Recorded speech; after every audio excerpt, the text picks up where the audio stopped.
Our next guest knows all about fighting the war on terror firsthand. GOP Congressman Mark Green served in Afghanistan and sits on the House Armed Services Committee. He joins us now. Congressman, thanks for being here.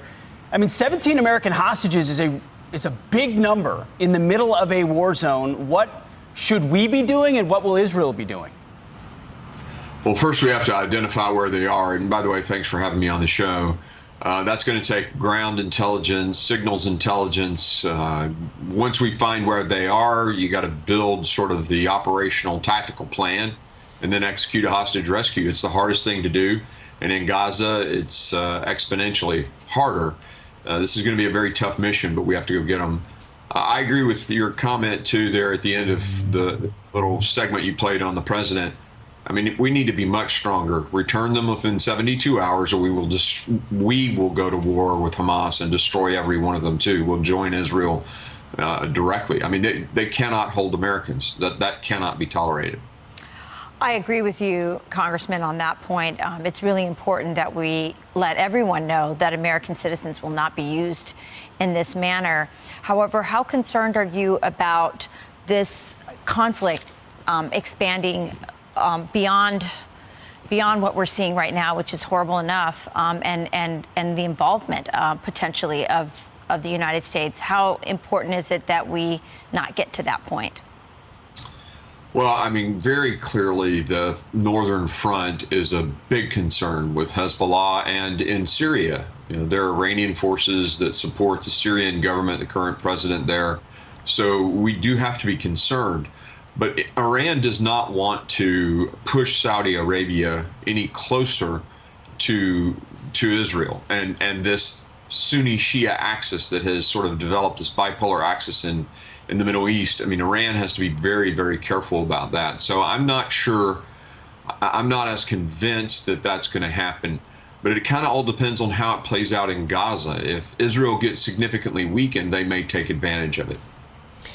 Congressman, I want to move to domestic politics. It's not totally unrelated to world events, and that is the House Speaker.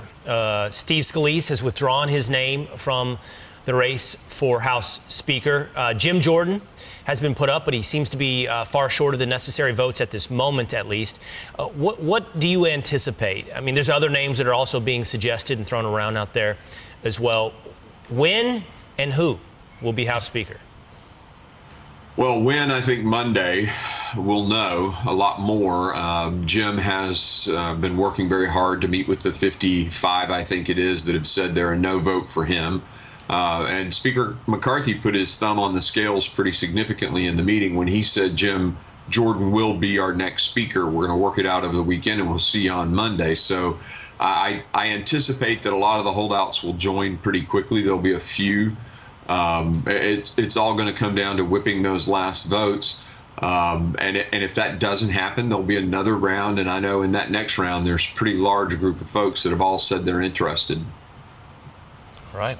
Interesting. So another round, should it not happen here, of people interested in being this speaker. Really quick, what is the hesitation among those who are holding out with Jim Jordan? What's the main concern that you're hearing? I think it's some of it is just animosity because the 8, some of them were Freedom Caucus members. And so there's, the McCarthy folks who were really solid with Kevin are just angry at the fact that 8 people are sort of, with the way the rules are set up, pulling everyone around by the nose is what I've heard said, to quote a colleague. So it's frustrating, and that animosity is being taken out on their guy, Jim Jordan.